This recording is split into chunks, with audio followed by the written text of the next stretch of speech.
Okay, so this is going to be a high-level overview of newborn basics. Let me know in the comments what you want me to film separate videos on. I'm gonna try to keep this video to like less than 10 minutes, so we'll see how it goes. And if I go over anything that you're like, wait, go back, tell me more about that, then just put it in the comments and I'll make that video for you.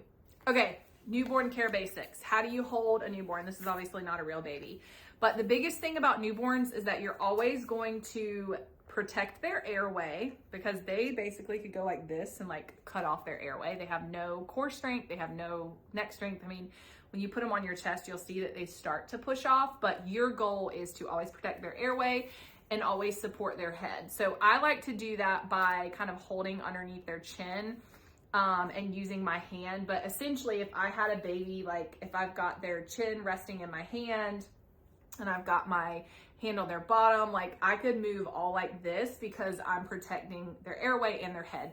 You don't want their head to move back and forth. So when you're picking them up and when you're holding them, just always think about supporting their head. Okay, the next thing I want to tell you about is diapering. So you always want to make sure to pull out the flaps on the diaper. It doesn't matter which brand you're using. You want to make sure that you pull the flaps out. For little boys, you're going to point their penis down. A lot of times parents will be like, I have no idea. They're like spilling out of their diaper. It's a terrible diaper. But really what's happening is you're folding the diaper up. So like you're going like this, and if you're not pointing down his penis, then he is basically gonna pee out his diaper. So just make sure you point that down. With little girls, you wanna make sure they can get something called labial adhesions. So just ask your pediatrician about that or your pediatric provider, but you just wanna be mindful of that. But diapers, you know, also when they have their umbilical cord, you want to fold, I'm gonna show you real quick. You want to kind of fold this top part down. So when you go to do a diaper change, you can actually kind of like fold it down and it'll be right under the umbilical cord. And then you can take this and kind of angle it down and it'll help to keep it down. So fold this over and then angle this down for the diapers. Swaddling, arms midline, whatever swaddle you have. Babies do not like to sleep with their arms down to the side. They like to sleep with their arms midline. So whatever swaddle you end up with, we want to prevent the startle reflex where their arms are out like this and they're just going, bah! That's going to wake them up. But whatever swaddle you use, make sure that it gives them the opportunity to have their arms midline right here. Okay, feeding. So breastfeeding, if you're planning on breastfeeding, highly recommend working with a lactation consultant in real life. At the very least, take a breastfeeding class before you deliver. Or an online course, but breastfeeding is really learn on the job, hands-on once you get the baby. So I can't really teach you a whole lot of that right now. Bottle feeding though, you want to do what is called pace bottle feeding. And this is applicable to whether you are planning on breastfeeding or if you're just planning on going straight to the bottle, you want to do pace bottle feeding.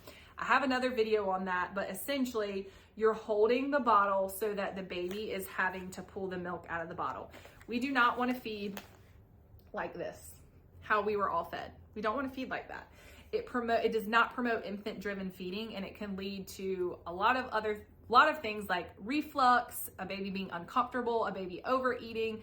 It doesn't promote a baby going back and forth from the breast to the bottle. So pace bottle feeding is really where it's at. Sleep. So what I will say, two things I will say about sleep. You want to create a safe sleep environment. Depending on what your parenting philosophy is and what you want to do, whether you are going to co-sleep or have your baby sleep in their own crib or bassinet.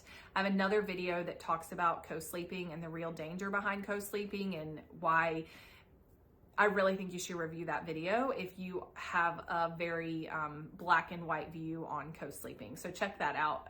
But as far as sleeping goes, you want to make sure whatever environment your baby is sleeping in, that it is as safe as it can be. And then the other thing that's really important about sleeping is that you understand infant sleep cues and you know how to get your baby to sleep using the 5 S's. So I have another video, you can go back and look at the 5 S's, or I can make some more content on that, but just understanding baby sleepy cues and knowing about the 5 S's, and then having a safe sleep environment, whatever your decision is related to where they're going to sleep.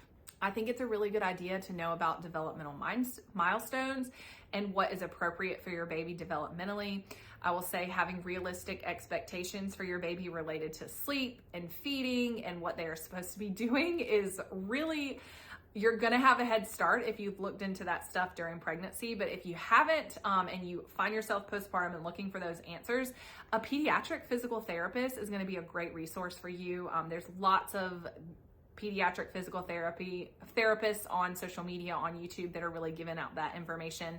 But the major takeaway is if you have any concern that your child is not meeting the developmental milestones that they should, early intervention is key, and we see that in the research time and time and time again. So don't let someone blow you off. If you have concerns, early intervention is key, and I would definitely recommend reaching out to somebody who's an expert in that area for an evaluation of where your baby's at. Okay, and then health and safety. So infant CPR is a must-do. You've got to know how to do CPR.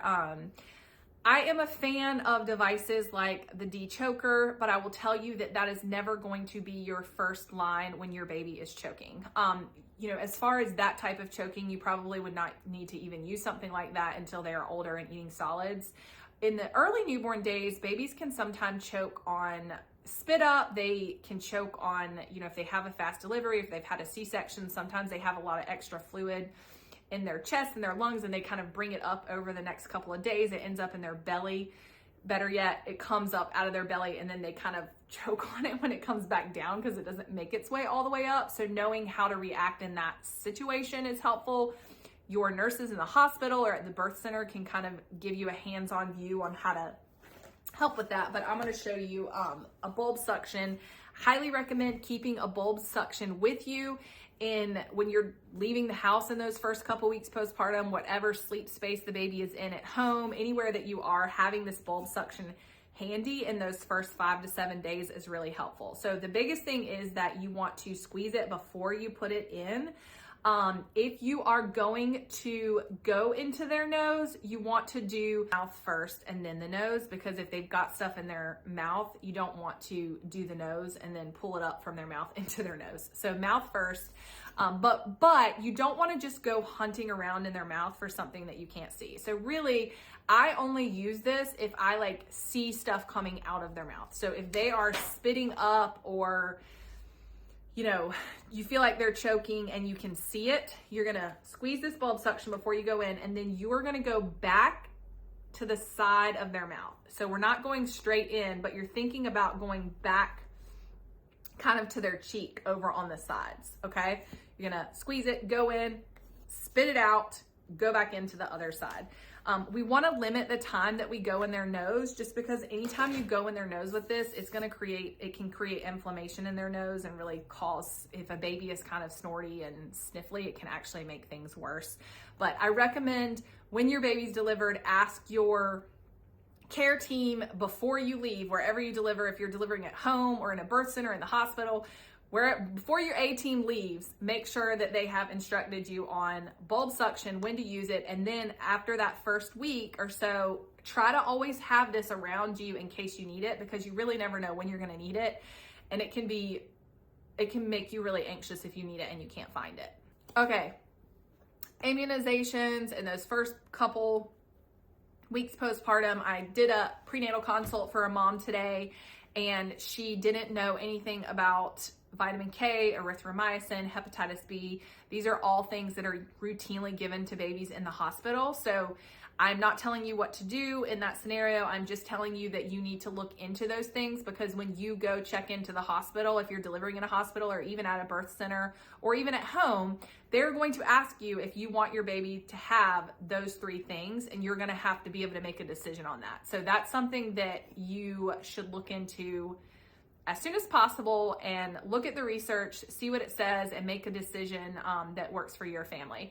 The other thing that I wanted to say about well checks is you're going to have a lot of well checks. Your first initial visit is usually within those 3 to 5 days after delivery. The reason is because babies really should stop losing weight by day of life 3 to 5, and that's why. And then bilirubin, which if you've heard of a baby that's jaundice, I'm not going to go into all the details there, but the bilirubin levels typically peak at day of life 5. So if they are continuing to rise after 3 days, we're going to keep checking them. A lot of babies will kind of level out around day of life 3, but it can go up until day of life 5. So that's the why behind why you have to go to a pediatric appointment within those 3 to 5 days after birth.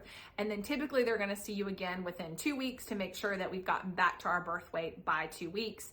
And then depending on your pediatric provider, you'll have a different sequence of follow-ups. But that is all really good to know as you are heading into those postpartum days, so you can kind of make a plan for what the first couple weeks will look like.